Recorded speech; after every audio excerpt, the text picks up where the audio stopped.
What's up everyone? I hope you're having a wonderful day and I want to welcome you to this all clan overview of all 13 currently available clans in Northgard. If you're a new player looking for some infos on which clan you might want to play, or a returning player interested in finding out how the landscape of Northgard has changed in last months and years, this is the perfect video for you. On a quick side note, I would like to ask you to leave a subscription and a like on this video if you enjoyed the content, since this really helps out the channel and to grow the community as a whole. We just reached 7,000 subscribers on this channel and I want to thank all of you guys to make this possible. This channel wouldn't be what it is without all your support and I can't really thank every single one of you enough for that. But now let's just jump into the clan overview, and if you're looking for infos on a specific clan, maybe check down the timestamps down in the description to just jump straight to the clan.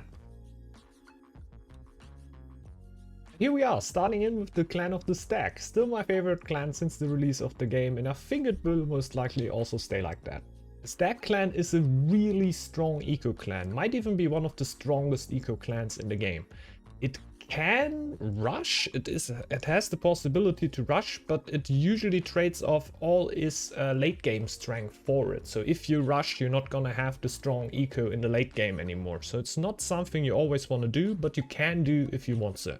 If you want to get to this really strong late game state, you will really need help in the start of the game to get your early clearing done. So it's really recommended to have a clearing clan in your team which can clear you out, and you should also be cleared out with preference, because the Stag clan really benefits a lot from it, so your team should really look out to buff it as soon as possible. We can see the starting bonus of the Stag clan right here, so you will start off with plus 75 food, plus 75 wood, plus 75 crowns and plus 40 lore, which will really help you to get a little bit of a kickstart in the early game, and if you then also can get cleared, you will have a really good early game, setting you up for a great late game economy. Also, you can build the Hall of the Skulls instead of the brewery. The skulls will basically also give you happiness, just like brewers, but they will also passively generate fame for you. If you later on go for a lore, you can also generate gold with your skulls, which is really cool to have. The 200 fame bonus of the Stag just got changed a little bit, so for now you will get plus 50 food, wood, crowns, plus 25 lore and plus 5 stone for every year that has already passed. That means a year will always end as soon as the winter ended. So if you already had 2 winters end before you reach a 200 fame bonus, you would get 100 of each of those resources. But even if you hit the fame bonus before, so you hit it in the second year, let's say, you get plus 50 of all the resources, or plus 25 or whatever. And the next year comes, you will get a new delivery. So every year you will get the delivery of these resources right after the winter, which can be pretty helpful, while it is, of course, a lot weaker than the lore, than the fame bonus were before. But it still can really help you out and, yeah, kickstarts your economy even a little bit more as soon as you reach the 200 fame threshold. The 500 fame bonus remains unchanged. It's called dedication, and all your upgraded buildings will generally get a 10% additional production bonus. This is basically the reason why the Stag clan in the late game can get such a potent eco. Just because you already have a lot of upgraded buildings, because you usually want to have a high fame count on the Stag clan, and you're generally gonna have it naturally because of the skulls. And yeah, you get the production bonus of your 500 fame. So it can be really cool, and it really booms up the eco in the late game of the Stag clan, making it really scary to not harass in the early game if it's in the opposing team. The last thing we can see right here is the relic. It's called Hilskjalf, and your war chief gets the annexation ability. That means whenever you decolonize a zone with your war chief in it, you will gain control of that zone. What is generally in team games not really a strong relic which you want to go for, but in free-for-alls and other game modes it can be a really fun lore which I already had a lot of fun with.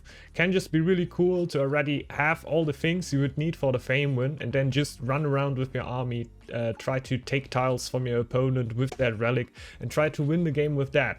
I think I personally never actually made it happen to win the game with taking a tile with the war chief, but it would be a little dream of mine, and I think it's a really fun relic for these kind of situations. While really in team games, it's not really the thing what you want to go for. Now let's talk a little bit about the most important lores for the Stag clan.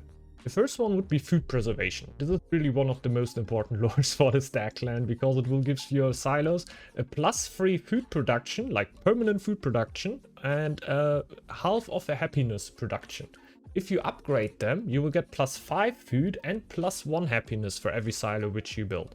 So this is basically even more than 1 villager per silo extra production, which you will get on top of that for just having the silo up. The second lore would of course be the value of great deeds. This is the lore I talked about before that will make your skulls produce gold beside of happiness and fame. This is the first tier 1 lore on the lowest tree, so the trading tree basically, and will really help you out to make your skulls even more effective, because you will definitely need to run skulls because you don't get recruitment, which is a little bit of a cut-in for the clan, but the clan can make up for it by running a lot of skulls and just gaining villagers back quickly like that.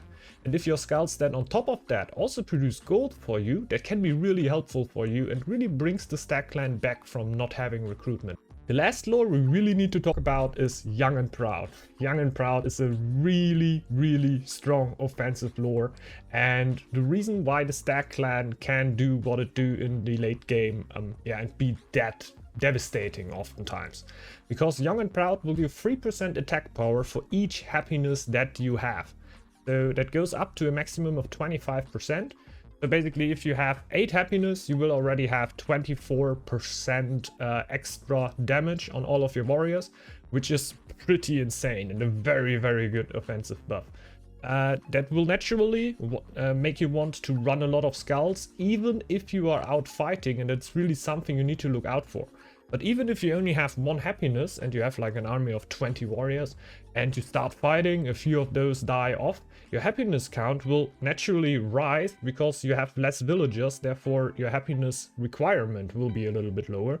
So throughout the fight, your fighting power will even go up. And I think even if you don't start the fight with 8 happiness or even 9 happiness to get the full effect, you will still get an effect from it, which I think is really important to say and oftentimes is also forgotten.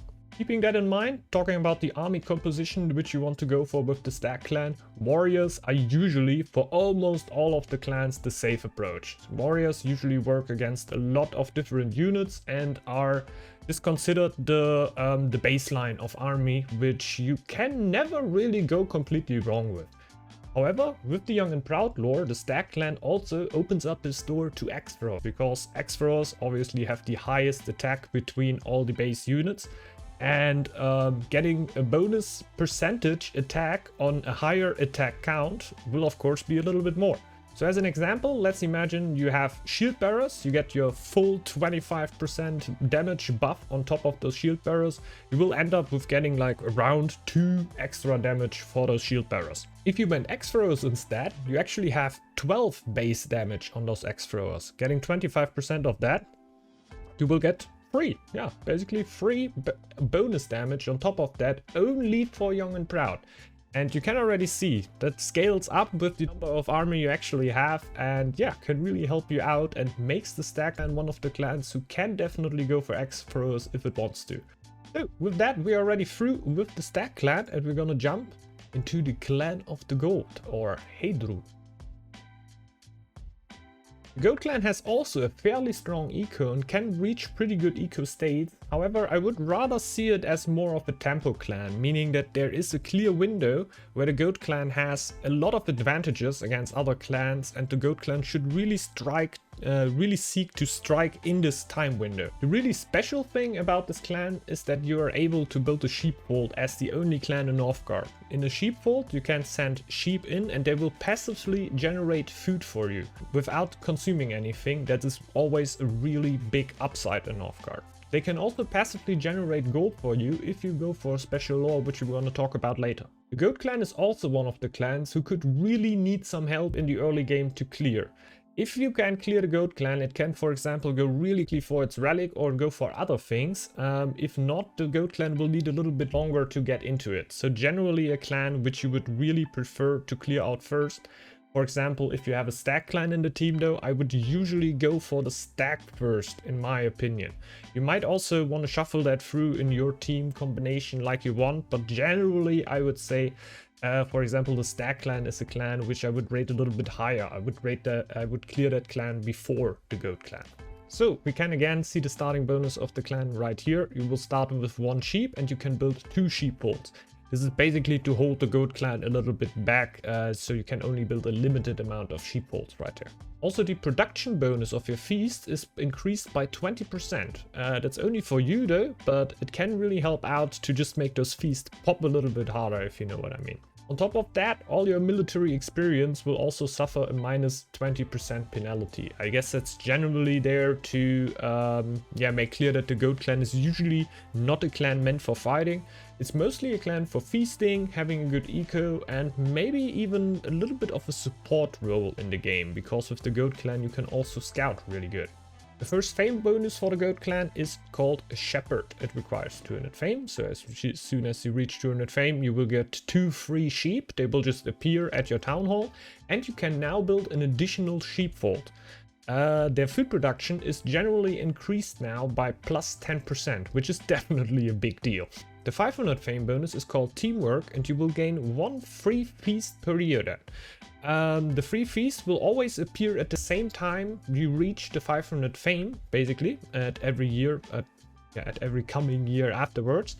And your units get a 15% resistance bonus in your territory when feasting. Also your defense towers on top of that, which can be really cool if you're defending against a big attack. You just go down to your go home to your homes, have a nice feast, and just get a 15% resistance bonus, which especially in big fights makes a huge difference, especially if combined with the relic, which you can see right here. It's called El Trumir. You get even a 20% feast bonus on top of that, so you personally will end up at 40%, and your teammates will get a 20% feast bonus on top. And your feasts will cost 50% less in general, so can be really cool already like that. The cool thing on top of that, why I think it's really good for defending, even though it also pops when you are attacking at that moment, your units generate health during a feast. You can build an additional sheepfold also on top of that to get even more sheep. But the most important thing is, of course, your units generate health during a feast. It will not be a swindling amount, it's not super high, but having a little bit of healing in a big fight can already make a big difference. And now keep in mind that you might even be defending at your home with a plus 15% resistance bonus. The Goat clan units can get really tanky, so the Goat clan is oftentimes also the clan which, if you have to enter a tile, will usually be the first clan to enter. You enter with the Goat clan, click the feast button, and you are basically the tanky player of your team if you don't have somebody going shield bearers, or you might even have gone shield bearers with the Goat clan. So let's talk about the lores of the Goat clan. The first one would be amenities, which reduces the cost of developing a tile by 50%, and a tile that contains sheep, so 2 sheep, will periodically let new sheep appear. I don't exactly know the rate of that. If somebody does, please just drop it down in comments, because I would be really interested to know in how exactly that plays out, because I feel like there's an exact rate. But I think it's a pretty cool lore to play around with, maybe also in free-for-alls. I usually play the Goat clan in team games and don't really go often for this lore, but I think it looks really interesting and can be a lot of fun. The second lore I want to talk about would be wool trade. That means sheeps in your sheepfold, which are producing food right now, will also produce half of a gold per week. That means that your sheeps in the sheepfold now not only generate food for you, but they also generate a little bit of gold for you on top of that, which can be really worthy because, again, they have no consumption, so it's basically just extra on top of that. Also, you can now sacrifice your sheep not only for 80 food like every other clan in Northgard could, but after you took that lore, you can also sacrifice them for gold, which I think in combination with amenities, if you can let new sheeps appear every now and then you can sack them for gold, can be a really funny combination with, pretty cool outcomes in my opinion. The army composition for the Goat clan is quite straightforward. You could of course go for the warriors, which usually work for most of the clans and are usually like the safe bet for all of the clans. You could also think about going for shield bearers though, especially in combination with the relic, letting them heal and trying to be the tank of your team. I can imagine it working out. The only problem is that at really high levels you might see your shields getting out microed pretty hard because they cannot charge like warriors, they cannot kite like X throwers, so that they have no real micro specialties to them, which oftentimes just let them be out microed by other players that know how to do it. So it's always like a double-edged sword, but it can be really worthy if your opponent doesn't out micro them. And that is it with the Goat clan. We are now gonna jump into the Wolf clan. The Furnier. The Wolf clan is, like some of you might already know, one of the clear clans in Northgard. So one of the clans I were talking about that you want to clear out the Goat and the Stag clan with, if you have the chance to do that. Especially the Wolf clan is perfect for that because it really thrives in killing neutrals, because you get food for every wolf or bear that you killed, and after we went for Spoils of War, even Draugr, kobolds, elves, giants, all of that will give you gold and military experience on top of that on your way to the war cry, which a lot of players will go for in team games. If you're looking for a really strong team game combination, I feel like the Wolf clan or the Lynx clan always gotta be in there, so you have a strong clearing clan that really helps out. There are also other strategies where you can work around them, but most of the normal strategies will usually resolve around having a wolf or lynx clearing you out in the early game, because both of those clans really thrive off killing neutrals. We can also see that here in the starting bonuses, because here is also written killing wolves and bears provides meat. Your military units will also consume 30% less food in general and will provide you with a little bit of happiness. So the Wolf clan is one of the few clans which really also wants to always have a little bit of an army up. With a lot of clans you will usually have no army up for all the game, you just have the warband ready, and as soon as the fighting is going on you pop out your army and you go. But the Wolf clan will oftentimes have at least a little bit army running around, and the later you get into the game the bigger this army will get, and the more the wolf will also run around, kill neutrals, and as soon as there are no neutrals anymore you will really look to harass your opponent. A really cool and interesting thing is that if you have no military units, the first one you recruit is free. That can be a real game changer, especially in the early game. So if you really know how to tile dance and how to micro, you can oftentimes get around clearing out a few tiles without even paying a single gold for it. So you can just save it up for a berserker to get that as soon as you possibly can. Usually that's also what you want to do. You just want to get your berserker as early as possible to clear out your teammates, and if you have to clear out tiles to get towards that berserker, you usually try to get singular warriors and clear the tiles out with them, so you don't need to spend any gold, which would get you further away from your goal to actually get the berserker. The 200 fame bonus of the Wolf clan is called Dominion and will let your berserker colonize cleared tiles for free. That is for every year. Like, you have a cooldown on it, you can go with the berserker into a tile, then you colonize it with Dominion, the cooldown will jump on, and 12 minutes later or 12 months later or exactly 1 year later you can do it again. So that's basically a free tile every year, which can be pretty helpful. The 500 fame bonus is called Assault. Your military units will get a 15% attack bonus when fighting outside of their territory, and your berserker's Dominion cooldown is reduced by 50%, so it's now only 6 minutes, 6 months, or half a year. Helps you out even a little bit more and can be really cool to colonize towards your opponent without paying food for it, like it's basically food free. The relic for the Wolf clan is called the Horn of Managarm, and it will let you summon up to 3 white wolves under your control. The wolves will cost, like if you get all 3 wolves, it will cost 150 food. If you, for example, lose one of your wolves and you only need to respawn one of them, you will pay 50 food for it. So you don't have to pay the full cost all the time if you only want to summon a few wolves back. Generally, you can summon those wolves with a cooldown of 2 minutes. So after you summoned your first wolf or patch of wolves, 2 minutes later you can regenerate your wolves or get a whole new patch of wolves. Another interesting fact to note is that if you build that relic on a wolf's den, all the summons of the wolves, the summon cost of the wolves will be reduced by 50%. So every single wolf will only cost you 25 food, and a full pack of 3 would only cost you 75. This is generally a little bit dicey because wolf dens are usually pretty far out of your territory and tiles that could easily be taken away from you.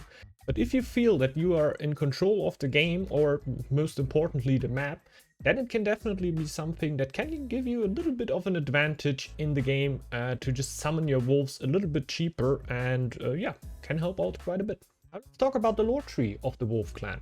The first lore would be the Spoils of War. That will basically give you a little bit of gold for each unit that you kill. Another important lore would be Field Rations, which is the key lore of a lot of wolf builds right now. It will basically reduce your military unit's food consumption by even 75% more than it is already be at the starting bonus. So it can be pretty insane. You will not end up at 105% minus food consumption. It will of course take the number of like to produce, you consume 30% less, and then you take this number and take 75% of that. The other thing would be a little bit too crazy, but already like that you can get huge armies with basically no food production. So really cool lore for the wolf clan. It's just not that easy to get there since it is a tier 4 lore, and you oftentimes would want to get Spoils of War before that. Another interesting lore to note would be the Veiled Threats. It will improve your trade routes by 75% if you have a berserker. And after you lose your berserker for the first time, your recruit cost will be 100% less gold, and you don't need to pay any iron for that anymore. So you basically just pay 100 gold for a new berserker. That only counts after you lost it one time, though, so first recruit will still pay the full cost basically. It were a lore that were really strong in older metas where were a lot of trading going on. It got buffed recently a little bit, so it is a little bit stronger again, just not a lot of people trade a lot, so it's not used that much more, but I still wanted to note it right here because I feel like it could get more important in metas that are to come. Another really cool lore for the wolf clan would be the Conqueror lore. This is basically the tier 4 lore of the mid tree, and you can still see it used sometimes in really aggressive builds, because it will increase your power against defense towers by 75%, which is of course perfect for an aggro clan. And your decolonization speed is twice as fast as for other clans. So usually you will need 1 minute to decolonize a tile. With the wolf clan, or even better, with just 1 unit of the wolf clan within that tile, you will increase it by 50%, so it will only take 30 seconds. This can really throw off teams when they are trying to pull together their armies, and how they feel how much time they actually have to help their teammate. Because it's only half that time, you oftentimes get them on the wrong foot and just win the game straight up with that. The army composition for the wolf clan is usually mainly axe throwers. Like in the early game you will get a few warriors here and there to clear out the bears and wolf, and that's fine. But in the later stages of the game where you really want to clear out draugrs, you maybe even want to clear out giants and everything, you really need axe throwers, and to upgrade them pretty fast so they get a bigger range, and it makes it a little bit easier to micro with them. Axe throwers are definitely the best choice for that, and I think like you can go warriors, you can make that work, but in general axe throwers is really where it's at. I think that's all you need to know for now for the wolf clan. Let's now jump straight into the raven clan, the Hugin and Munin. The Raven clan generally is a tempo clan in my opinion. It looks for a window where it can strike, and then it tries to attack right there. In the older versions you could have maybe argued that the Raven can also be a really strong eco clan in the late game, but in my opinion it is more like a tempo clan. But this is really not a set thing. Like, I think that's something to be discussed.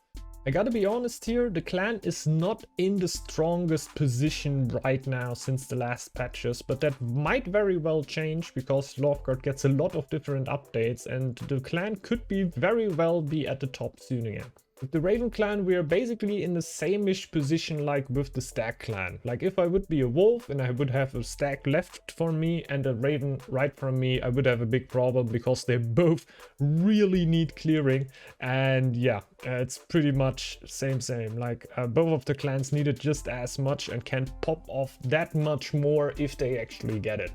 So if you have the chance to clear out the Raven clan, I would definitely do it pretty early because it can really thrive off that, and yeah, can be pretty amazing on how much better the clan can perform if it actually gets an early clear from a wolf, a lynx, or even a bear. Starting bonuses of the Raven clan will allow you to also colonize tiles with crowns instead of food. That is done with a conversion rate of 50%, so if you would pay 120 food to take a tile, will cost you 60 gold to do so. Also, you can build the harbor instead of the dock, which will cost you 10 wood less, but is basically the same building. Other than that, you will also get a few bonus applications for it. For example, you can pay like 20 gold at your harbor, and then it would basically scout out a coastal zone for you. Also, in the later stages of the game, you can pay gold at there to have raids going out to other territories of opponents or something. And yeah, basically one of the key ingredients of the Raven clan, let's just say it like that.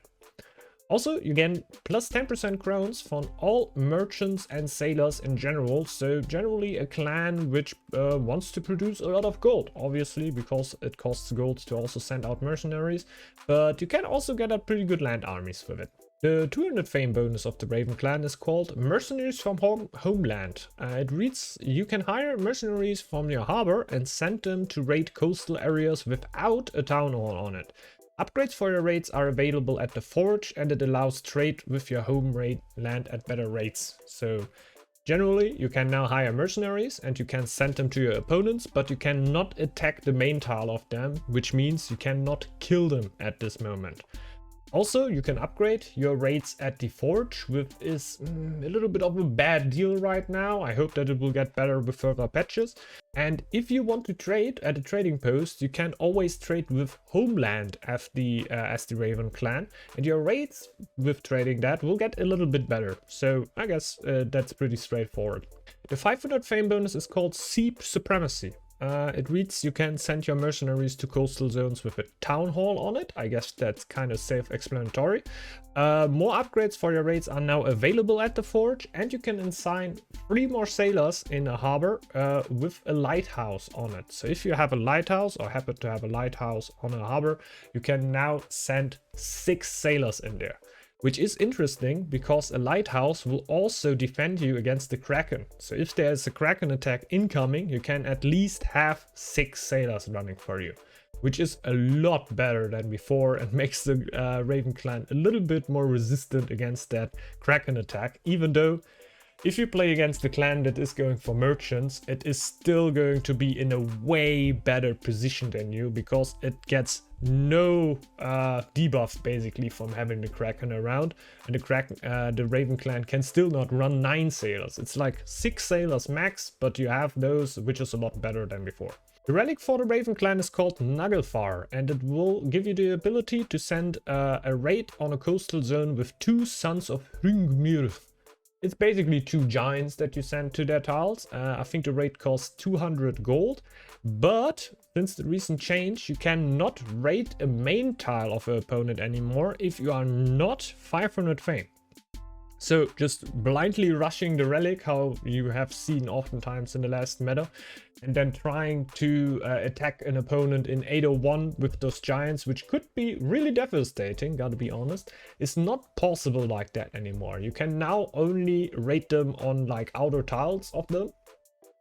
So not the town hall tile, and as soon as you reach your 500 fame bonus, you are able to now also raid the main tile. So in my opinion, that made the relic a lot weaker, especially in team games. In the later stages of the game, if you can go for it without losing all too much, you can maybe go for it because those giants are pretty annoying and will oftentimes force people to run back home with their armies. It's not something that will single-handedly win you the game though. Let's have a quick look over the lores of the Raven clan, or rather the most important lores for the Raven clan. One of these would be Rangers, that gives your scouts a 100% scouting bonus, so they will scout 100% quicker, which is already really good. On top of that, they will no longer consume any food anymore. So your scouts will not produce any food, but they will also not consume anymore. So you can just run around with a few scouts, don't need to pay for the consumption cost, and they will be a lot quicker. So generally, if you have a Raven in your team, that's the scouting clan. There's not a lot of discussion. You have a Raven, you have Rangers. Raven gotta be the scouting one. There's also another reason for that, because the next lore I want to talk about is called Journeyman. That will increase your happiness based on the amount of areas which you have explored. That will always change a little bit on how big your map is. So on medium maps, I don't know the exact numbers, I'm just spitballing right here. I think it's like +6 on large maps it's +8 and on huge maps it's +10. I don't think the numbers are right, but you get the idea. Like the map size definitely depends on the maximum amounts of that. If somebody really knows the exact amounts on that, feel free to drop it down in the comments. Would be really interested in how they are. I knew them at one point, but I'm pretty sure I forgot them. Another really good lore is called Negotiators. It's the tier 1 trading lore, so a lore you get really early into the game, which will give you +2 crowns, just passive production, no questions asked. This is always a really good bonus, just like straight up resources for you. Also, you will gain commercial influence 20% quicker than any other clan, making the trade and rush maybe a little bit of a possibility for the Raven clan. And your sailor's resource production will be increased by 20%, which a lot of clans will only get at shipbuilding at the tier 2 lore, but you already get it at a tier 1 lore, which makes a little bit clearer how much the Raven clan actually wants to be on water. So in 90% of cases you want to go sailors with the Raven clan and you don't really want to go merchants. There's some strategies like a really reckless trading rush, where trade rush, where you just try to get as much commercial influence as possible. It is pretty hard to pull off though, but in this build you would sometimes also get a few merchants. In general, your focus should be on sailors though. The last interesting lore I want to talk about for the Raven clan is the exotic goods, which will give you +1 happiness for every harbor that you got, and even +2 happiness for every upgraded harbor you got. That's a really cool lore to even boost up your happiness a little bit more, and you can already imagine with the Raven clan, you have Journeyman that gives you happiness for scouting a lot of tiles. You get exotic good, which gives you happiness for harbors, which you want to get anyway. You're not gonna have happiness problems with that clan, and this is one of the big upsides for the Raven clan. A lot of happiness through the lore tree, and it has a little bit of downsides with not really having any army bonuses. Like you have those raids, but if those raids don't hit, your army is basically just default, you know, there's nothing special about it, and that can be a little bit of a downside for the clan. So the best army composition for the clan looks like you could imagine. It's basically warriors. It's the safe call. You have no special things in army, so you should just go for the safe call right there. You could also think about going for the shield bearers, because your clan doesn't do anything special, doesn't have any attack bonus. So if your team needs shield bearers, might as well be you. But in general, nothing pulls you towards that. So if you have no real intentions or don't want to do anything special with your army, you just upgrade warriors, go for your 3 warriors, and yeah, you will be fine. So, and that were it for the Raven clan. Now let's just jump straight into the Bear clan. The Bear clan can do a lot of things really well. So it's generally, I would call it the tempo clan, but it can actually also get a really strong eco in late game and free-for-all games or something. But it's also a clan that can rush pretty well. So really a clan of a lot of traits, let's say. It's also one of the most consistent clans in Northgard, because you can pop out your bear pretty early into the game, so you can usually clear out all of the tiles that you need yourself. Sometimes you can also be a really good clear clan, where I would usually always prefer a wolf or lynx, because they actually gain something from clearing out stuff. The bear clan doesn't gain anything, it can just do it generally. The starting bonuses are that your food and firewood penalties in winter are reduced by 30%, I guess quite straightforward. Also you can summon Kaja, the armored bear, in your training camp. It will regenerate health and produce food if it's near a fish tile. Instead of having reduced power, your military units gain 10% resistance bonus during the winter, so I guess you get the general drill. The Bear clan is a clan that performs pretty well in winter. At 200 fame, you will unlock Kindred Spirit. That will give your bear and your shield maiden, if they are in a zone, a 15% production bonus. You cannot stack it, so you will usually split them up on 2 different tiles, and then you get a 15% production bonus there. Cool thing is that doesn't only count for you, but you can also park them on a tile of your teammates and boost their eco, which can be really handy. The 500 fame bonus is called Bear Awakens. That means you will get +3 fame for each enemy unit killed in an area with the shield maiden. Also your military units get 1% extra power for 100 fame, and Kaja can now also attack with you into enemy territory, while you can before only walk on neutral territory or friendly territory. The relic is called the Scabbard of Grum, and it will give your war chief the Sword Grum. Enemies hit by Grum are frozen along with the area around them, will give them a 10% attack and 10% defense to your shield maiden, and the freeze effect will basically reduce the attack frequency of your opponents by a little bit, which will then also mean the attack DPS, so the damage per second, will be a little bit lower for your opponent there, which can be really handy and is still one of the strongest relics in the game.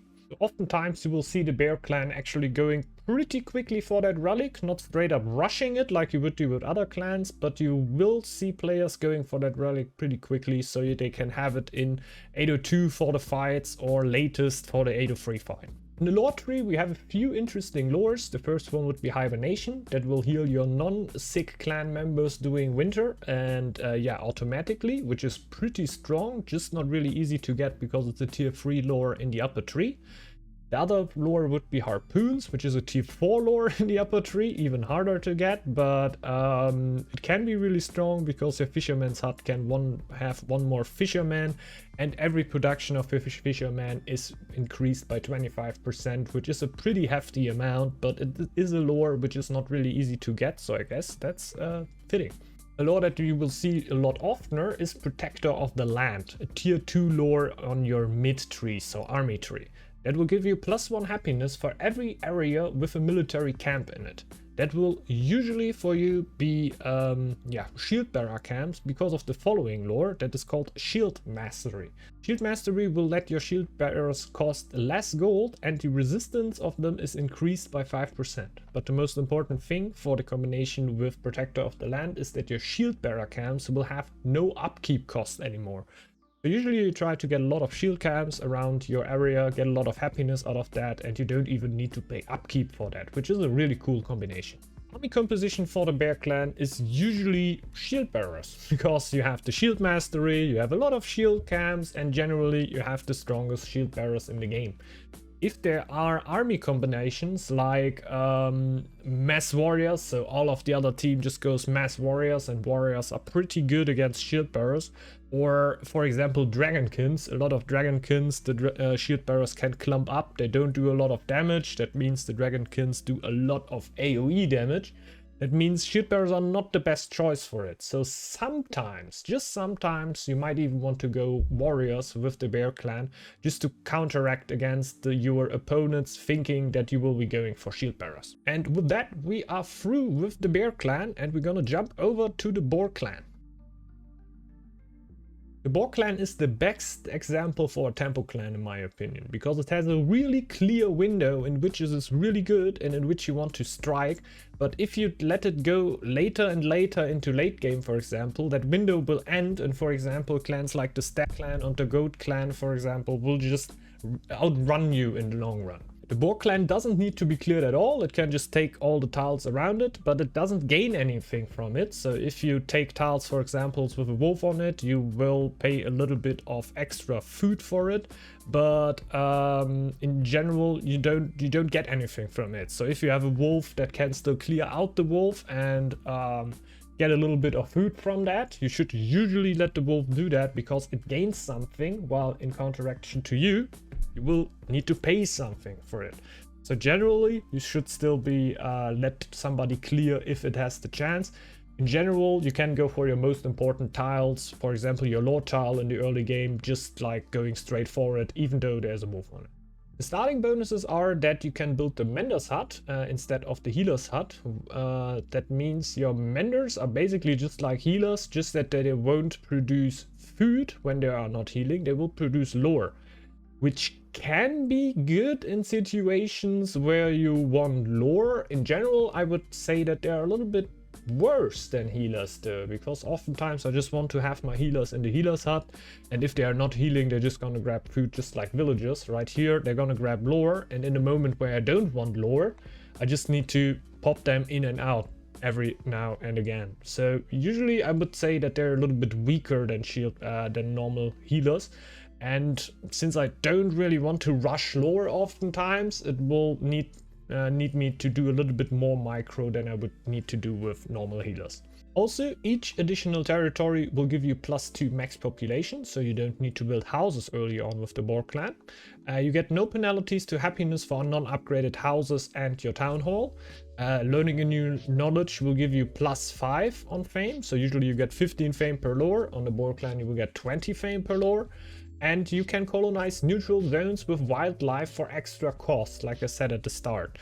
So wolf and brown bear tiles can be colonized, and they become friendly as soon as you colonize them, and they will actually also defend your territory, and you can also heal them. So they are basically your units. The only thing that you can't do is micro them. They will just act upon themselves. You cannot send them away or do some micro shenanigans. They are basically just AI units that are fighting for you.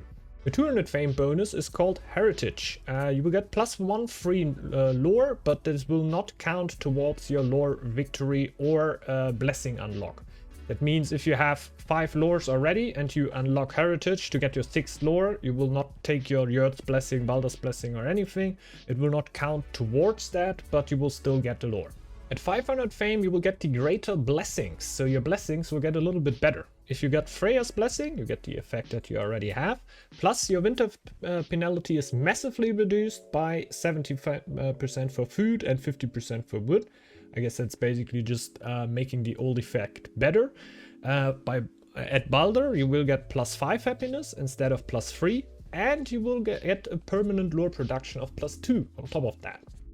For Yurt's blessing, your army and upgraded defense towers get a 10% attack bonus if you have it and you reached 500 fame. These can also stack, so you don't only get one bonus. If you have multiple blessings, all of the blessings will also get the bonus on top of that. The relic for the Boar clan is called the Mask of Gulinbursti. You will produce permanently 10 food with that relic, and you may pay 200 lore to summon a giant boar. You can now control it around. As soon as it gets into combat though, you cannot control it anymore. So you cannot kite stuff with it or anything. As soon as you step into the tile where there's a fight, you cannot control it anymore.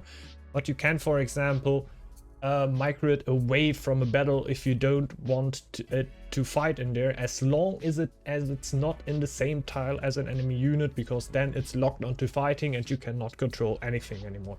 So let's look over the lores for the Boar clan, which is actually the clan with the most clan specific lores in the game. So oftentimes clans will have like 5 or 6 specific lores. The Boar clan has more of that. I think it's like 7 or 8.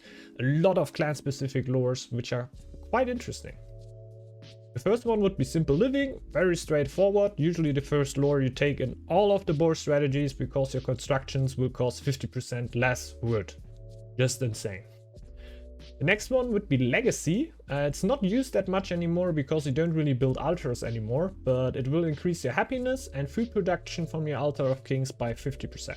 Of course, not only the food production, but all production from your altar will be buffed by 50%.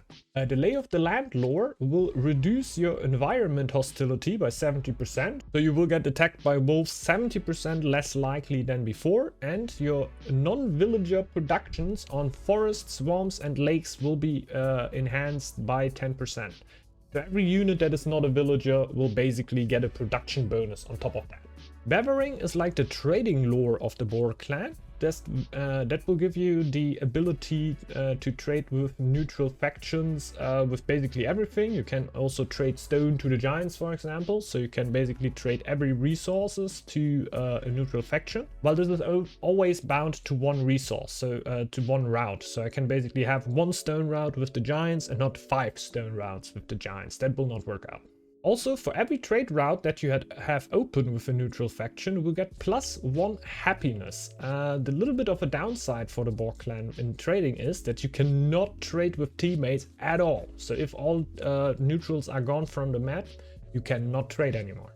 Another really interesting lore, in my opinion, is Handiwork, that will give your non-upgraded buildings a 15% production bonus, which in my opinion makes the Boar that much of a tempo clan in combination with Simple Living, because you can build buildings for 50% less wood than other clans would need to pay for the building, and then your villagers produce 50% more in that building.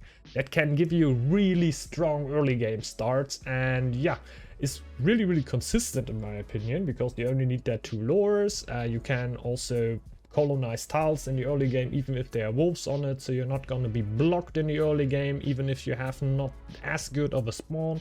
But obviously in the later stages of the game, clans like the Stag clan, the Squirrel clan, like just clans that are really good at eco will completely outrun the Boar clan, and it will not be able to keep up with them. So really seek your window and seek your time to strike with it. The army of the Boar clan is, surprise surprise, usually warriors, because they are just the most consistent choice for it. With Boar clan I would also generally go for it and not think about shield bearers or anything, because oftentimes the Boar clan is able to get a lot of army early into the game, and then having warriors as a really consistent choice is just a good choice. So I wouldn't play around too much there, while other stuff is generally also possible. So that is it for the Boar clan. Let's jump into the Snake clan. Snake clan is a full aggro clan. It isn't really able to clear out your teammates, but it's still the only thing it really wants to do is to attack the opponents as fast and as soon as possible. So it is basically made for rushes, which can be really devastating, but it's usually no real surprise to your opponents. If you see that there's a Snake clan in the other team, you will really expect the clan to rush you.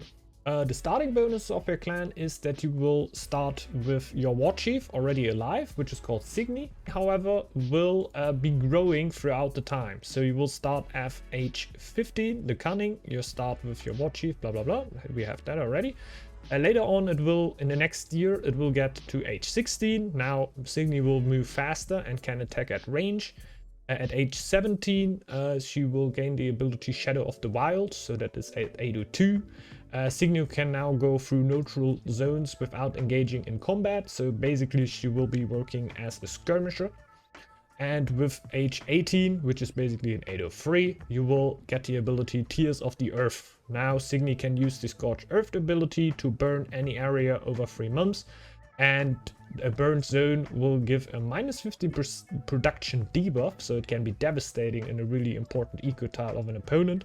And snake units and buildings get 50% bonus attack, which is really strong and will really disincentivize your opponents to fight with you in a tile that has been burned. Also, you will pillage a little bit of enemy resources. I don't really know the exact numbers of that, but it oftentimes helps to get your food stock at home a little bit more full if you burn an enemy food tile, for example.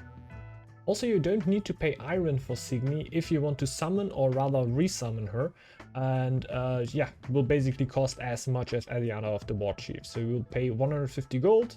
As another starting bonus for the Snake clan, you can build the Skirmisher clan.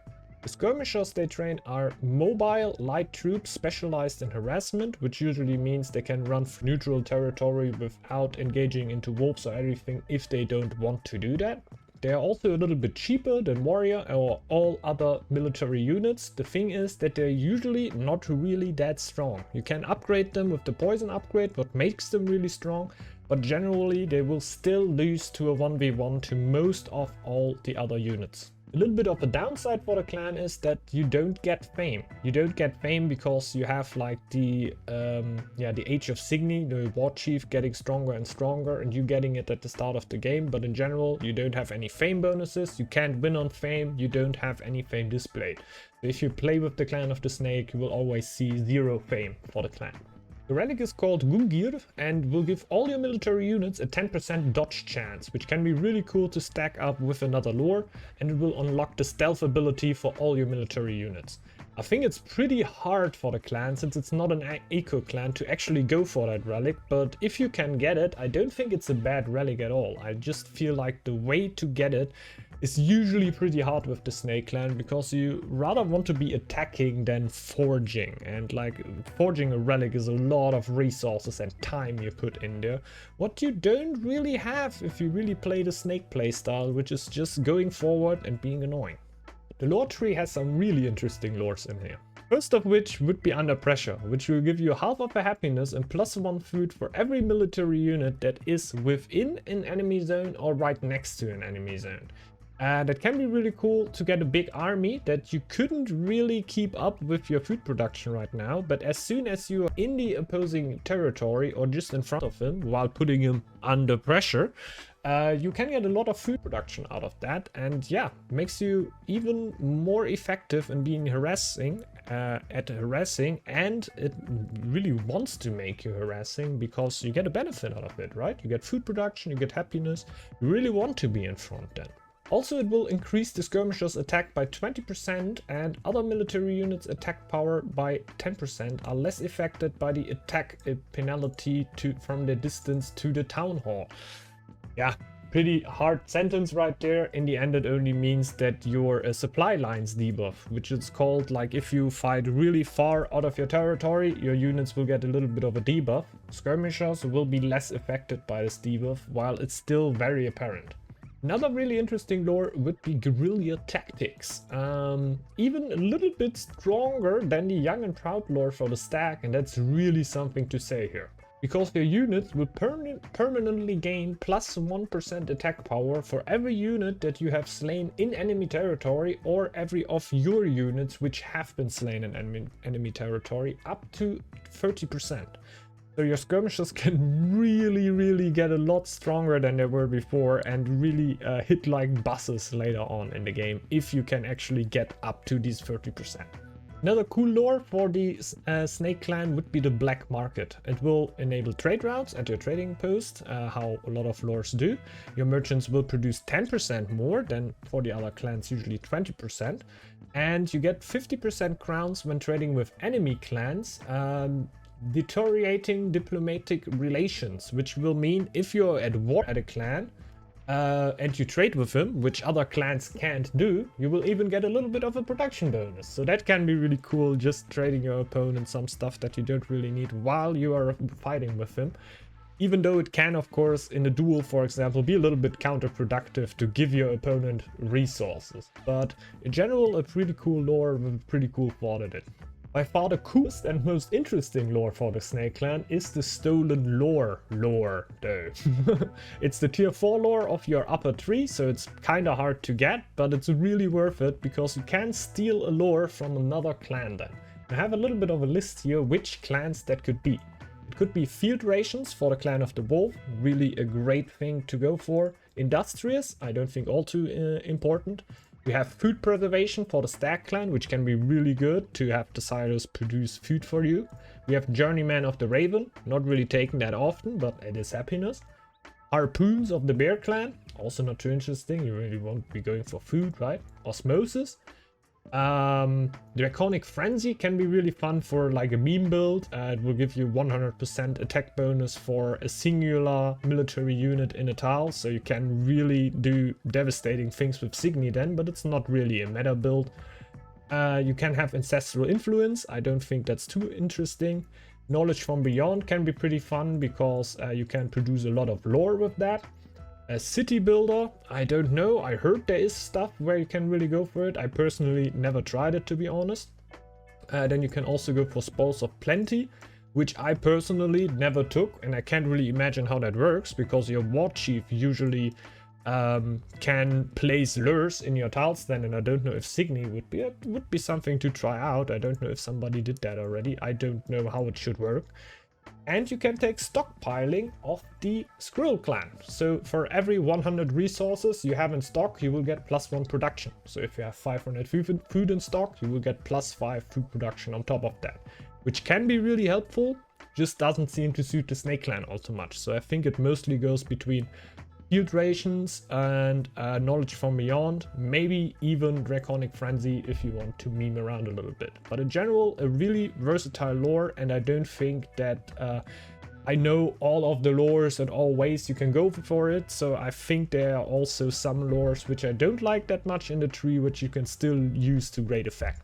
Armor composition for the Snake Clan is pretty easy, because it's basically skirmishers. Skirmishers are your way to go.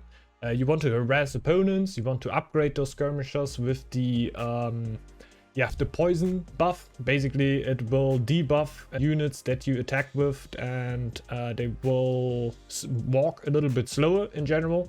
So if you are hunting other units and you, for example, hunt a war chief, you can just slow him down with a few skirmishers, and then maybe even the units of your teammates can keep up and then kill them. So skirmishers are one of the best hunting units in the game, honestly. So with that, we are done with the Snake clan, and we will be jumping straight into the Dragon clan, the Nidhogg.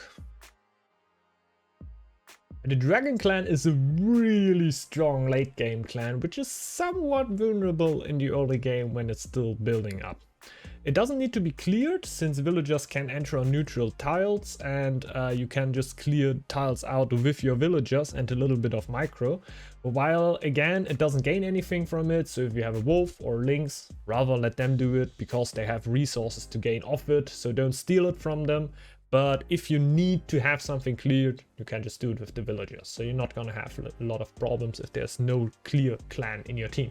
The starting bonuses for the clan read as follow. Your civilians can go into neutral territory. We said that already. No happiness or production penalty for being wounded. So it doesn't really matter if your villagers get wounded while clearing, because you don't get a penalty anyway. And you start with a sacrificial pyre.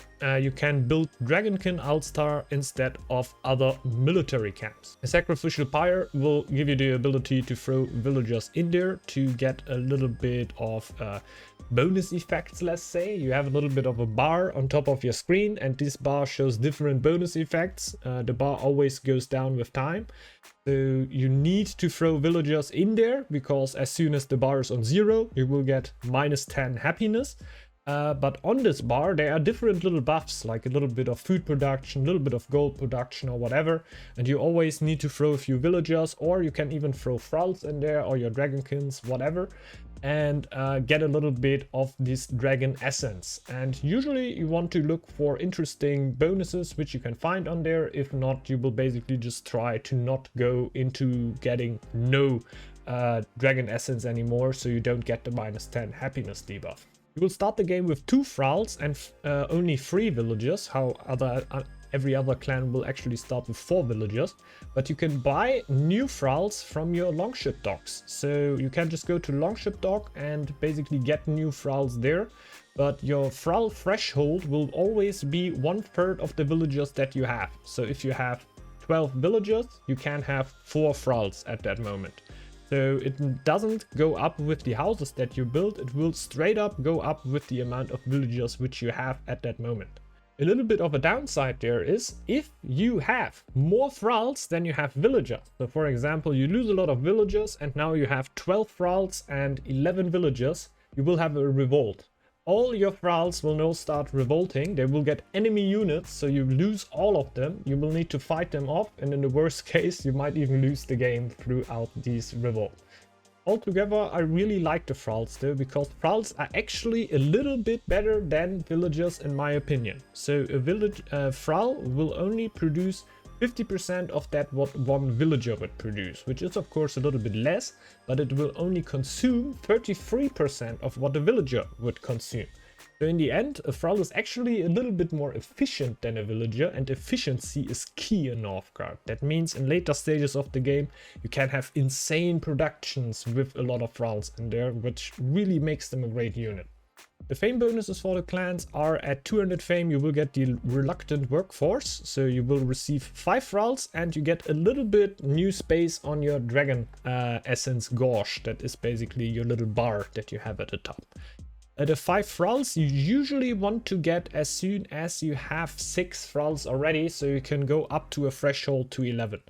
It isn't too bad if it's only 9, but this is usually what better players do. They will wait until they have 6 thralls, will try to not go over 200 fame up until that point. And as soon as you got 6 thralls, you try to get 200 fame and go up to 11. At 500 fame, you will get the Tenacious Grudge, which will give you plus 10% attack power against an opponent for each victory condition in which they are ahead of you. That means commercial win, lore win. Your Dragon Essence gauge is now complete, so we'll now see the full bar and every possible bonus that you could get. The relic for the Dragon Clan is called the Skull of Hrungnir, and it will summon a Draugr Jotun. It got buffed a few times already. In general, it is not really a relic I would go for though. The Dragon Clan is already a little bit slower at its start and also somewhat vulnerable against, for example, a snake that just runs into the clan's economy at a really early point. So you don't really want to be forging a relic on top of that. For a giant, which generally pretty slow and can be pretty hardly kited by X-throwers and other units, so generally not the thing you want to go for. While I'm sure that Shiro will buff the giant more and more to see it used a little bit more, I just see that it's not really the best thing with a clan that is already pretty slow to just put the relic on top of that and make it even a little bit slower. Let's look at the lore tree and a few interesting lores of the Dragon Clan. The first one for me would be Hard Labor, which will now give you the ability to send up to one thrall into a building to just have the same production there. So if you put a thrall into a farm, it will now produce 50% as much as a farmer. Put him into a dock, 50% as much of a sailor. I think that's pretty straightforward. The next lore would be Blood, Sweat and Tears, which will basically only give you the ability to put 2 extra thralls in every building. So for example, you have a farm, you could now put up to 3 thralls in there. Interesting lore would be Draconic Frenzy that we talked about with the Snake Clan already, which will give you 100% attack power bonus, which is completely insane. But don't worry, it only applies when you have one singular allied military unit in the territory. Only if you have a war chief, for example, going to clear a wolf clan, to clear a wolf tile alone, you will actually get that bonus. It will not apply if you have a big fight or your teammates already have a bunch of units into the tile and you come in there with only 1 unit. That means there are more allied units into the tile and the bonus will not apply. Another interesting lore is called Capture, and that reads: military units have a chance to enslave wounded enemy civilians or neutral faction builds. Enslaved Murkalfar count as 3 thralls, Jotnar count as 5, and the chance of capture is multiplied by 2 for your if your war chief is in the zone. Generally, it is if you put a unit, for example a giant, down to 10% of its hit points, after it's under 10% of its hit points, every hit against that giant has a 10% chance to get the giant in your team basically as a thrall giant. The giant will then count as 5 thralls in your population basically. And if you have your war chief in the same zone, basically every hit will have a 20% chance of getting the giant to your side, or the Murkalfar, or the other villager. Last lore I found really interesting is called Slave Trade. That means your thralls are 50% cheaper and the minimum price is also reduced by 50%. So that means you always, if you go to the dock and you wanna buy new thralls, there is a number that is shown, and if you keep an eye on it, you see that it always will drop slowly up to a minimum number where it doesn't drop anymore. And that minimum number will drop a little bit lower, and it will also go down a little bit faster. So if you actually want to throw thralls into your sacrificial pyre, which you usually won't do, with that lore it should definitely be possible, and you get your thralls a lot faster than you would have gotten them before. The army composition is the easiest for all of the clans because you can only build dragonsons. You don't even have the option to go for another unit. So that's a little bit of a problem for the clan, because oftentimes the dragon clans are just a little bit too strong or they're just a little bit too weak. The problem is you don't really have something in between. You don't really, you can't go for another unit, so either dragonsons work or dragonsons not work. Just right now I feel like they're at a pretty good spot though, because usually dragonsons do pretty good damage. I have never really heard somebody in the last time though saying that dragonsons would be completely overpowered. So I guess maybe Shiro has actually hit the sweet spot and dragonsons are actually in a very good spot right now. So that would be it for the Dragon Clan right here. Let's jump into the clan of the horse, the Svadilfari.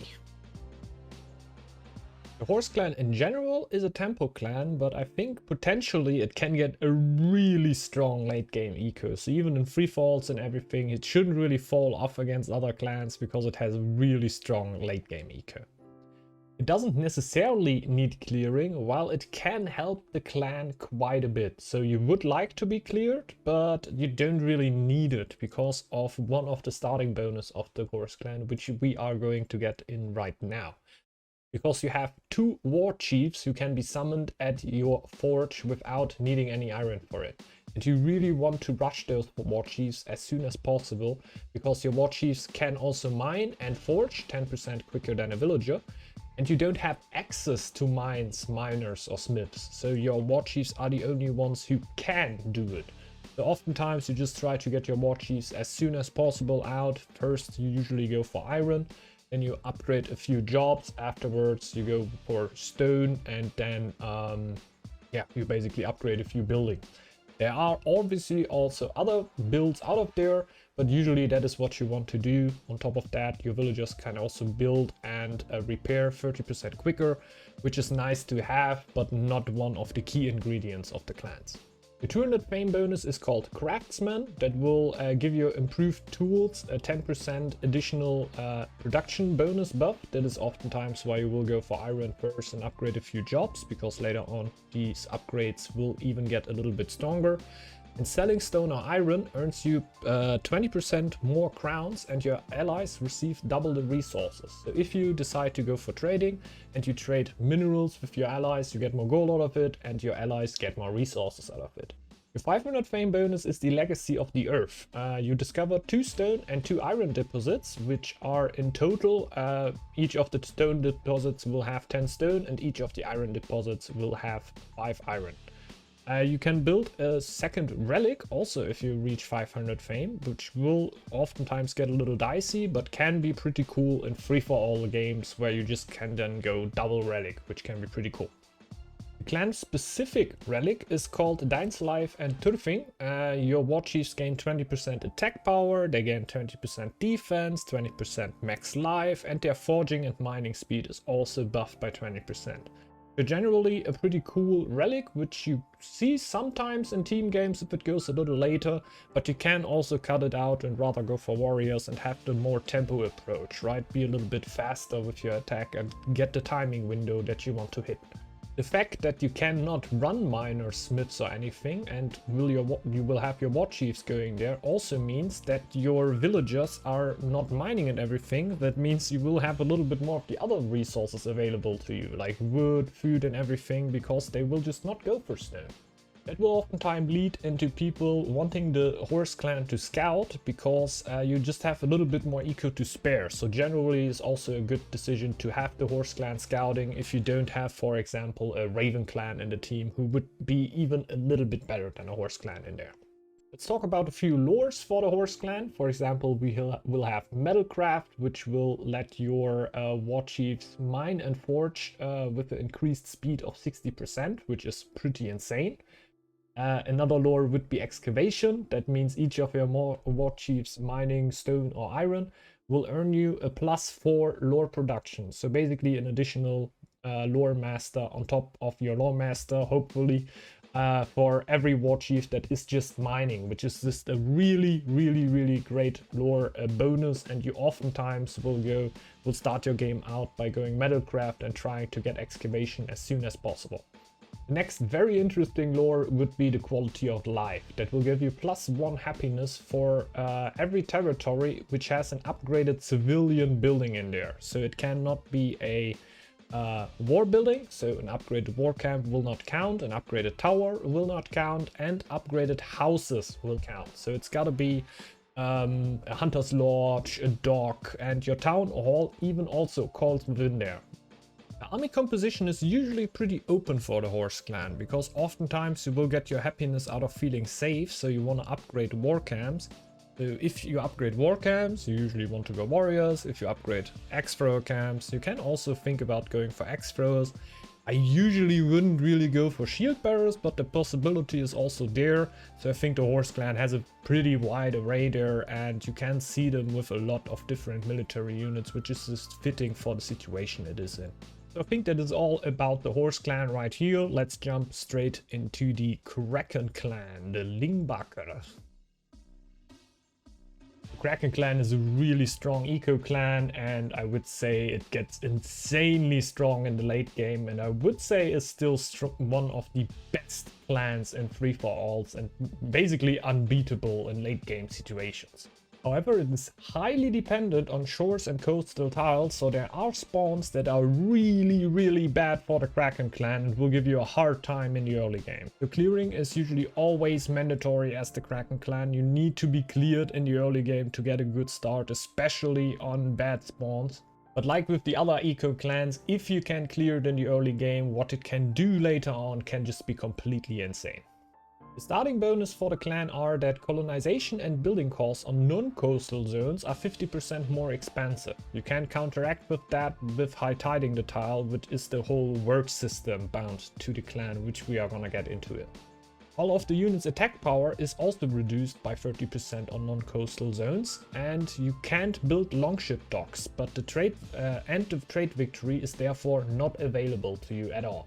The fisherman's hut is replaced by the fishery. It can be used to fish in both lakes and in the sea.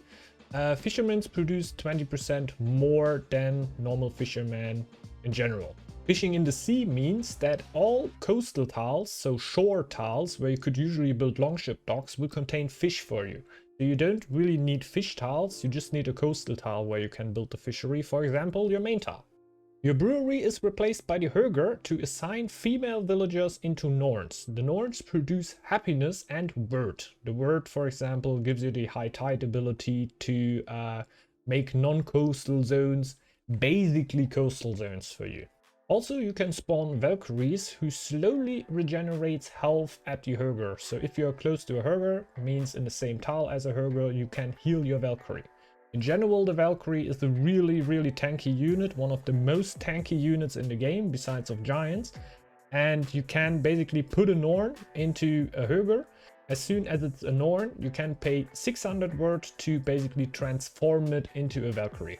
Your 200 fame bonus is called Future Sight, and you will obtain 400 word as soon as you reach it, and events are now revealed long sooner than other clans. So usually I think it's 2 or 3 months before the event is shown to the other clans, it will be shown to you.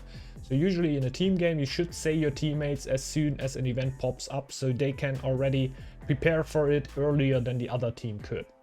Also, your clan will now feast each time the Kraken approach on the coast. So if there is a Kraken event, you will have a feast going on for all the time of that Kraken event, which can be really helpful. At 500 fame, you will get the Howl of the Sea Master, and this is completely bonkers and make this clan so strong in late game.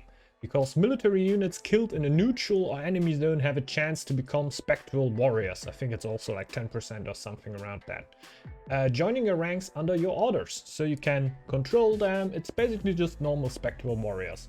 And especially in free-for-all fights where like 20 army against 25 army come against each other, these spectral warriors will really carry your game. It makes the Kraken clan so hard to beat in late game fights. Your relic is called the Edda of Boar.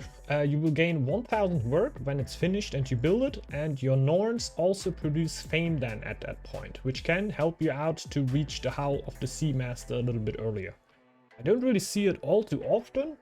In free-for-alls, of course, you can go for it. In team games, I don't really think it's the way to go, because you again put resources in there which you could just put into army for an actual fight. Usually help you a little bit more, but in general it is not a bad relic and can really help you out in free-for-alls and stuff. Let's talk about a few interesting lores of the Kraken clan. One would be Foresight.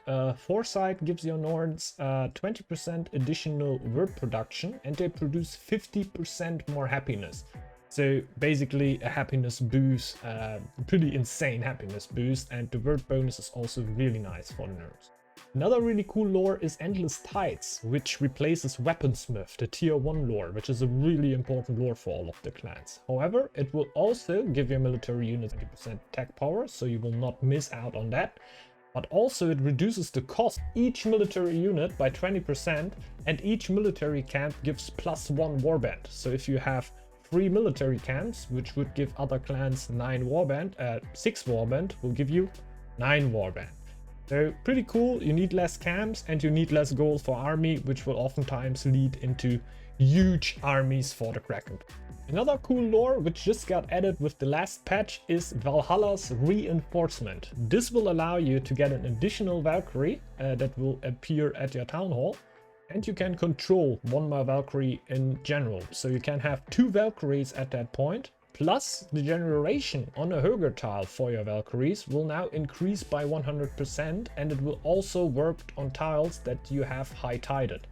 So the clans that are high-tided will basically negate the army debuff your units will have on non-coastal tiles, but also let your Valkyries heal on it, which is a pretty insane thing, and later on you will really need to high-tide all the tiles which you want to fight on against the opponents, because otherwise the minus 30% attack debuff will really kill you.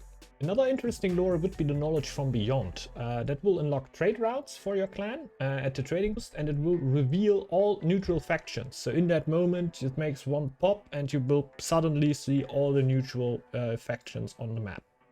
The more important thing about this lore is that all your trade routes will give you plus 3 lore. So if you have a villager going in a trading post, every one of the routes will give you plus 3 lore on top of your lore production, which is pretty insane and will basically make up for you not being able to build docks to boost your lore economy. Oftentimes you will then go for trading. I like to really trade with teammates because they get the resources then, and I get a lot of lore out of that, which will really help me to get deep into the lore tree.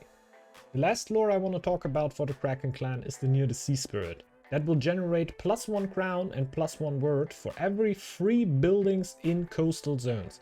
Coastal zones mean they don't need to be shore tiles, but they only need to border at the ocean. So basically it's a really cool lore to help you to negate a little bit of your upkeep cost and even get a little bit of word out of it, because a word can really help your clan to get additional bonuses on top. The army composition for the Kraken clan will usually be warriors, like for most of the clans. However, I'm not too big of an enemy, let's say, like kind of a fan of going for axe throwers if you don't have the ability to high tide too many tiles, because a minus 30% attack debuff will not be as harsh on shield bearers as it would be on warriors, because the job of the shield bearers is usually not to do damage, it's usually to tank damage, and they will still tank damage if they have less attack.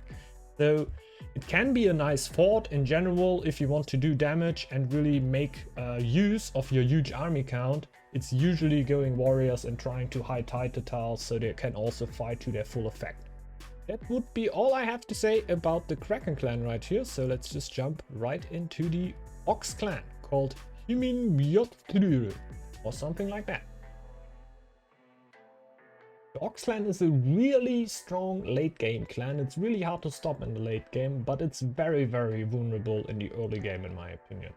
So it's one of the clans that really needs help to clear in the early game. Like, I personally really don't like playing the Ox clan while clearing for myself, because there are a lot of things that just counteract with that. So if you have an Ox in your team and you are the clear clan, really look out to clear them basically also pretty early. There are some eco clans that might need it a little more, but having the Ox clan clearing for himself will usually not work out. So really try to clear for him. The starting bonus for your clans is that your war chief is the powerful Thorfinn. He can find ancestral equipments throughout the game from ancient battlegrounds, which will spawn around the map. You can equip them and your war chief will get even stronger. The problem with Thorfinn is you can first spawn him at Thorfinn's throne, which will usually produce you +2 lore until Thorfinn is summoned. Up until that point it will not produce any lore anymore. But the war chief will also cost you 250 gold and 15 iron. That's a really expensive chief, and oftentimes if you lose the chief in a game, it means good game for you. You usually have lost if you lost your war chief. In general, your units are also tougher, larger, and eat more than the other clans. They have 15% more attack power and a 15% defense bonus. Specialized civilian units have a 40% production bonus, except lore masters, because yeah, that would be a little bit overpowered, let's be honest. The downside is that any of your buildings can only hold 1 unit, and also your houses will hold 1 less person basically. It's only for 4 and not for 5 population. So if you, for example, have a hunter's lodge, you can only put one hunter in there until you upgraded that hunter's lodge, then you can put two in there. This is definitely a downside to consider, and especially while scouting. You can only have one scout in the early game, which can make it pretty hard to scout all the tiles around you. Your 200 fame bonus is called military pressure. That means your non-villager units productions have a bonus depending on the number of military units you control. Personally not the biggest fan of that. I rather just have my villagers producing stuff than converting them into warriors. Usually the clearing should be something for other clans. There might be a build where you can really make use of that in general though, and yeah, just boost your production a little bit by having military units around. Your 500 fame bonus is called the True Hero. That will unlock the ram ability for Thorfinn, which basically means if you go into an enemy tile, the best case scenario would of course be, oh, there's an altar of kings built from them. You can then use the ram ability of Thorfinn, go onto the building, Thorfinn will charge towards that building and just ram it down into dust. So the building will just break right away. It will not start burning or anything, the building is just gone at that moment. It can be really good at certain buildings, like the Altar of Kings, for example. It can only be like a little bit of lackluster if you don't really have buildings to hit with it.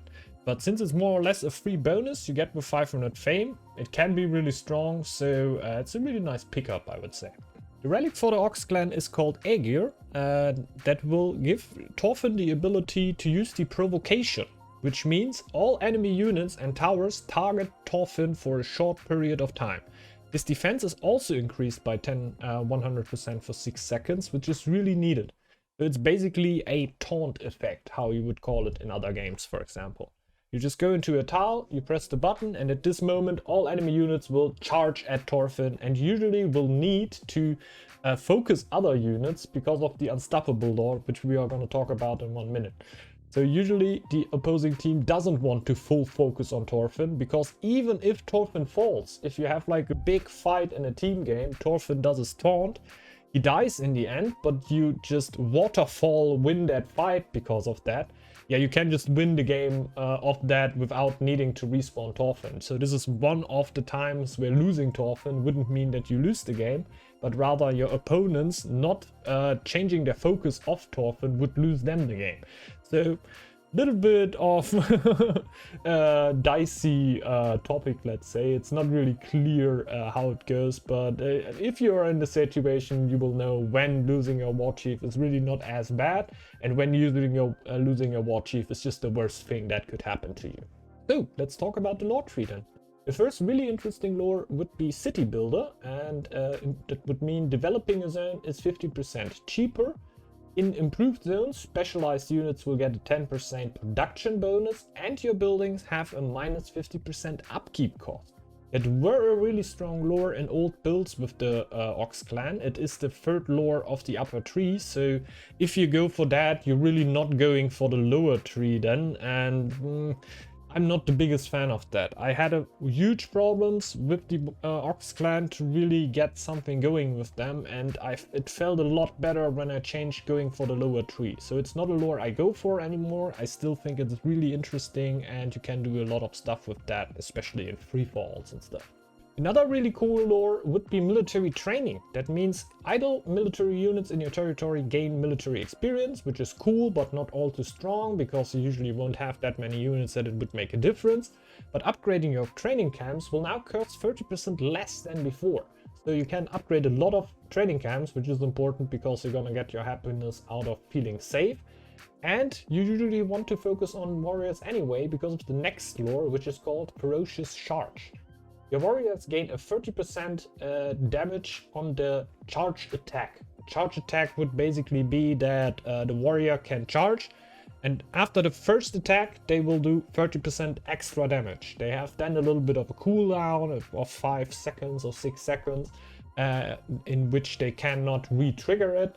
But afterwards, if you just charge onto a unit again, you will again do 30% damage. That will really increase your hit damage at the very first hit when the fight starts, which is the most important time, because if you can kill a few units at the start of the game, you will have taken DPS of your opponents out and give you a way better chance to win the rest of the fight.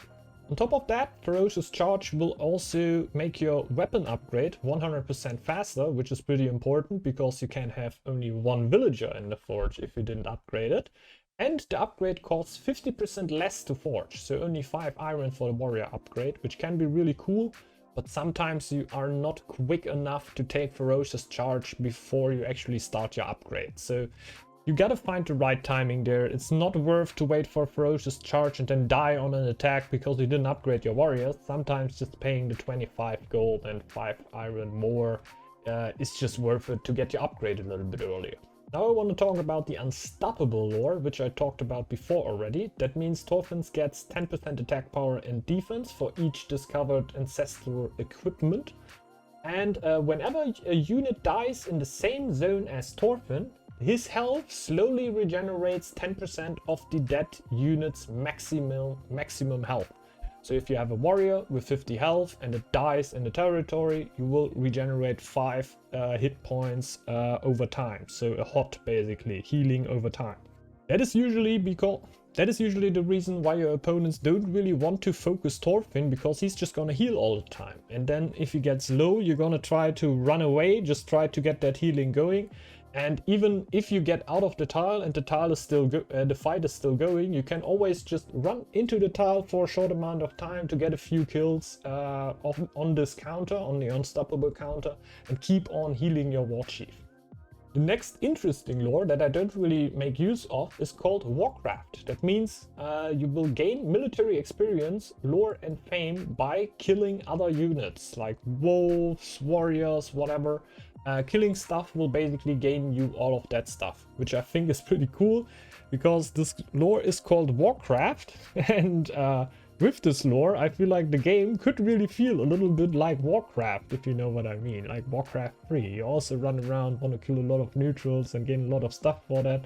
Basically like Wolf and Lynx do their stuff, but I think it's really cool. I just don't use it enough because I don't feel like the Ox Clan is somebody who wants to clear all the stuff. In general, I could imagine this lore working pretty good though. I just don't really have found a way how to make it work for my own Ox builds. The army composition is again pretty straightforward. We get cheaper upgrades for training camps. We get stronger warriors with the charge ability through Ferocious Charge. So why wouldn't we go warriors? So it's basically going warriors for the Ox Clan, even more than with other clans, because you get really good bonus. And that would be it for the Ox Clan right here. Let's jump over to the next to last clan, which would be the Lynx Clan. The Lynx Clan is the other clear clan beside of the Wolf, how you might have already heard throughout this video, and it really benefits from killing neutrals, therefore one of the best clear clans around with the Wolf Clan. The clan can be played really aggro, but it usually gets played in a more tempo fashion. I don't see that it gets too strong in the late game. It can be really strong, but it's not one of the late game eco clans, because the eco bonuses for the clan aren't really too mind-boggling.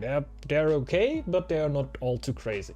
So your starting bonus will be that you earn hunting trophies with animal kills, so for wolves and bears. Later on you can go for like you have a separate tree, like a lore tree for your hunting trophies. And there is an ability that will let you get hunting trophies also for killing Draugr, kobolds, or other mystical creatures. You will not get them from killing warriors and stuff, but also for other stuff. You can really kill all of the neutrals while getting hunting trophies for it, and therefore enhancing your cats, your war chief, or your trackers, which we're gonna get into right now. Because your extra camp will be replaced by the archery range, in which you can get trackers. They train as a ranged unit, shooting a wide set of arrows. So yeah, basically an archer, how you would say it. You can also summon Boar and Kraken, which are 2 cats, which are usually your clearing tools, let's say it like that, at your training camp. And Mileki the Beastmaster, which is weaker than other war chiefs, but costs no iron at all. Boar and Kraken cost 40 gold and 60 food, or 60 food and 40 gold for the other cat. So in the end you will need to pay 100 gold and 100 food to get both of the cats, which you usually do at a really early spot at the game to clear out your teammates and yourself.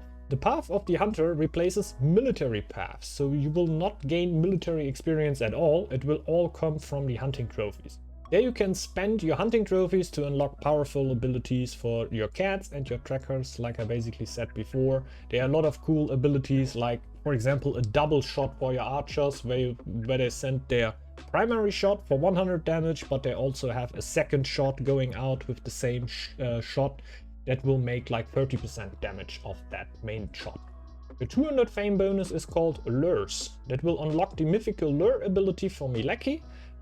With that you can place a lure on a neutral tile or even on a friendly tile for yourself, and there will be waves coming up with mystical animals. So for example, you get the lure down, then a few seconds afterwards there will be 2 goats and 2 wolves be attacking you.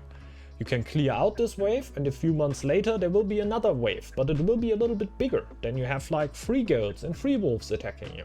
And with every wave, the wave will get a little bit bigger, later on also adding bears and getting really hard to kill.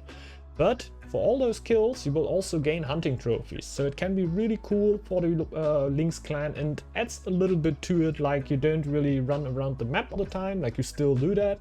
But if you want, you can also always try to go to your waves and clear them out, which will also help you out with the 500 fame bonus. That is called Oskorea. Unlock Oskorea ability for Mileki. She can recall the strongest and recent wave of mythical animals the clan killed.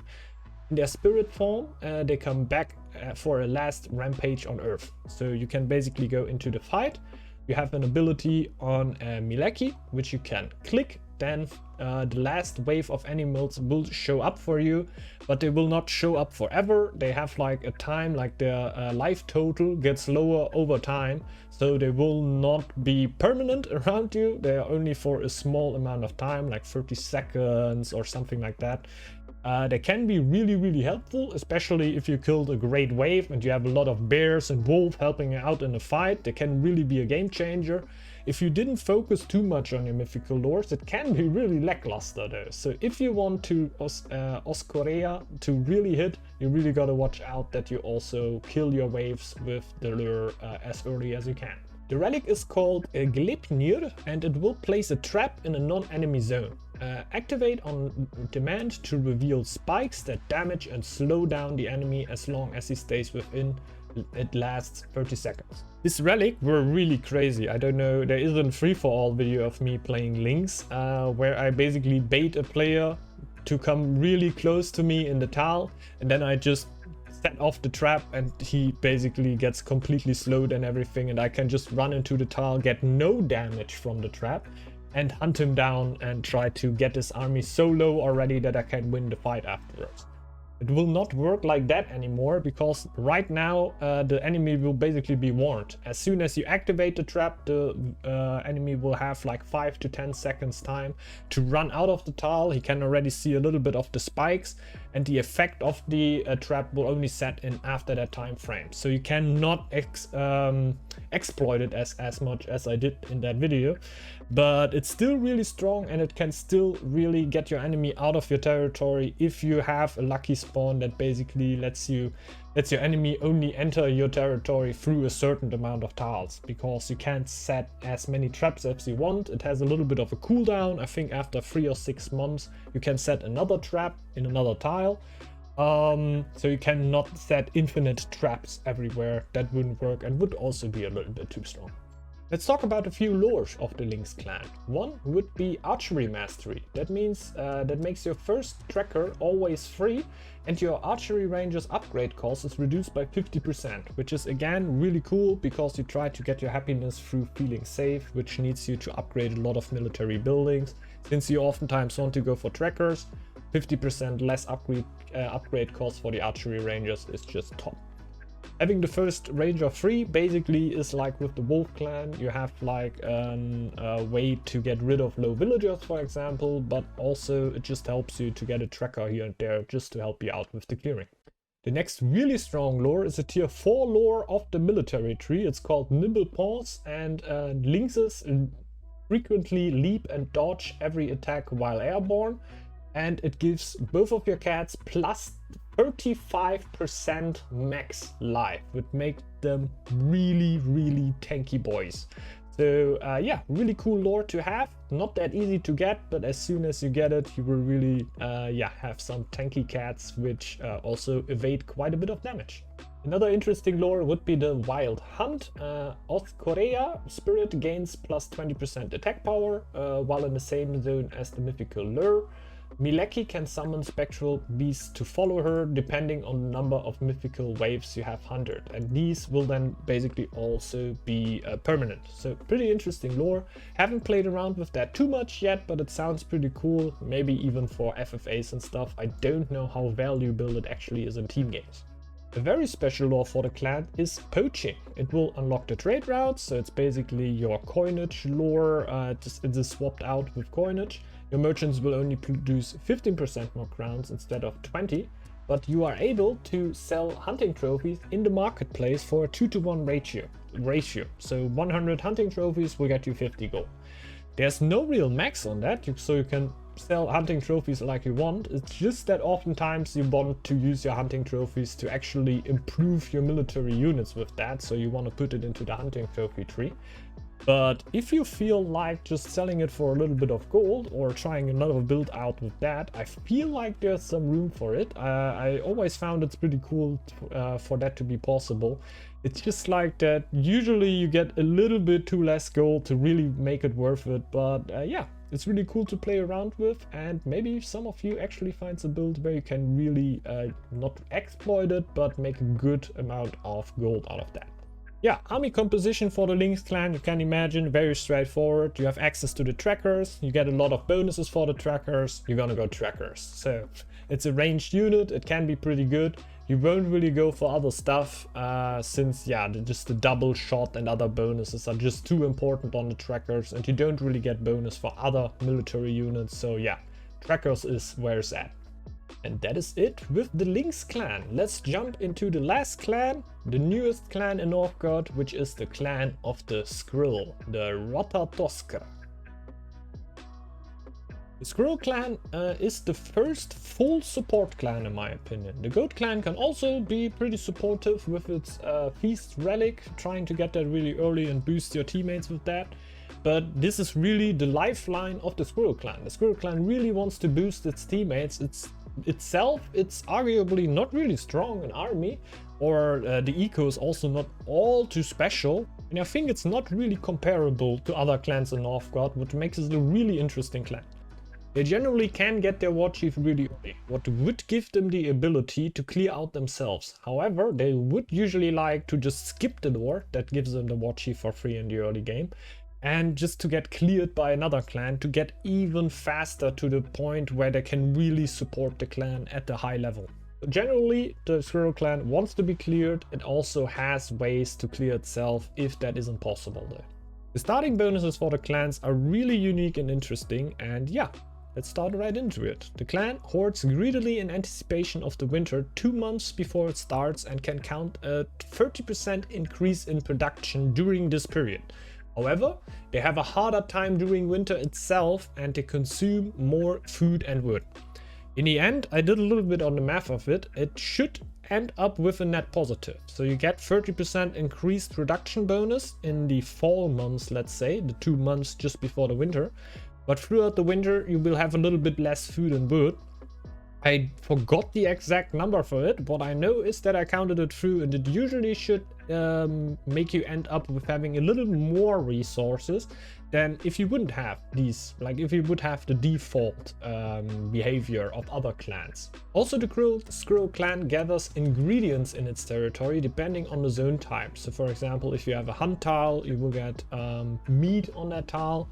If you have a field tile, there will be vegetables on there, and yeah, the different ingredients which you will need later on for the meals.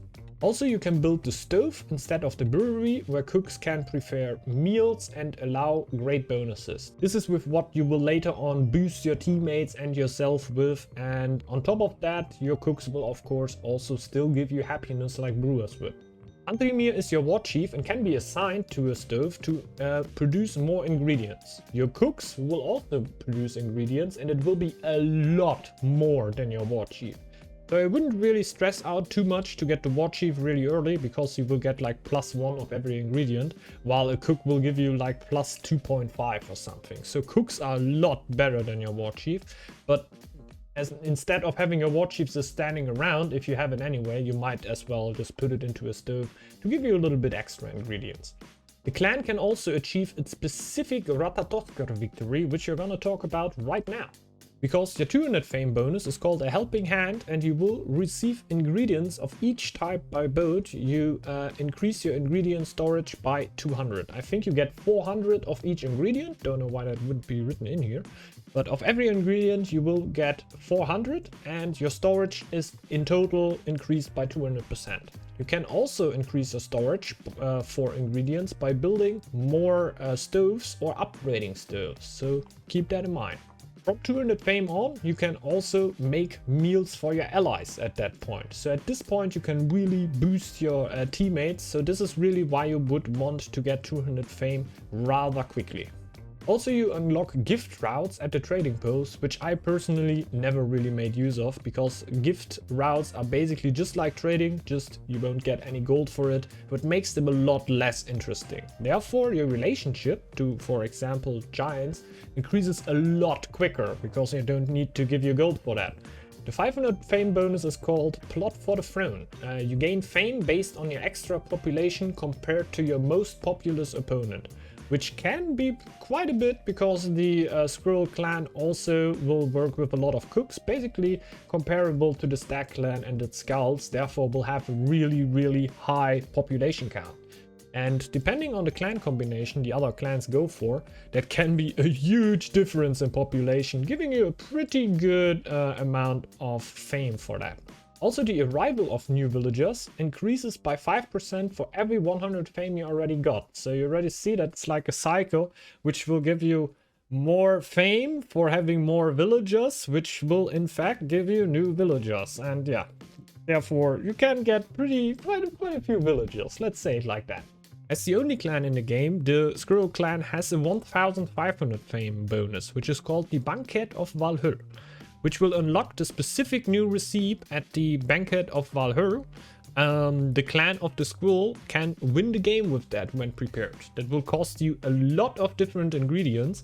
It will take quite a while to prepare, and other clans will see as soon as you start preparing it. If you can get it through though, you will just win the game by fame basically. And this is like a special win victory condition you can only get with the Squirrel clan. You won't really reach that in team games, but I'm still pretty hyped to try it in a free-for-all game and try to actually win a game with the Banquet of Valhalla. Seems to be pretty interesting. The relic of the clan is called Yggdrasil's Root. The zone where Yggdrasil's Root is built becomes Eldritch. Every 4 months another zone becomes Eldritch, like right next to the zone. Units in Eldritch zones benefit from periodical production bonuses. Enemy units in an Eldritch zone have a chance to pick a fight with their own kin for 5 seconds. This got turned down a little bit, like the percentage on there were a lot higher that enemy units would attack each other while a fight. But you gotta see, this is super valuable. Like, you're fighting against your opponent, 10 army against 10 army. The DPS is the same, but then in the end your opponent's units will suddenly start attacking each other. And yeah, that can be a big bonus for you if that actually happens. That's why it needed to get turned down a little bit with the last patch, but still remains pretty strong. The problem is, it's again a relic in a team game. In a team game you don't have a lot of time, you really want to be popping quick, so oftentimes going for a relic is a little bit counterproductive while doing that. Let's talk about the lores of the Squirrel clan a little bit. The first one we have already heard about from at the Snake clan, because the first one is called Stockpile. You gain +1 food and wood for each 100 food and wood you have in stock, to a maximum of +10. So yeah, that is already pretty insane, and this bonus isn't affected by the winter mallows, of course. On top of that, your food silos will not require a building slot anymore. You can basically just build them and yeah, don't take a slot. You might already know these kinds of bonuses out of Conquest. The next lore is a really important one, and is usually the lore you want to wait for before you start getting meals out to your teammates. It's called Cooking Mastery. Meals have an improved effects, and meal and food costs for the meals are reduced by 20%. So it makes it a little bit cheaper to share the meals with your teammates. On top of that, the meals will also get the improved effects. So for example, the ratatouille will give you +3 on every resource production, just +3 straight up on there. If you get Cooking Mastery, that will go up to +5. And if you then pay extra to make the meal even more effective in the cooking menu, you will get +7 on every resource. So you can get pretty insane bonuses to your whole team. It isn't easy to get there, but let me tell you, it's really worth it when you get there.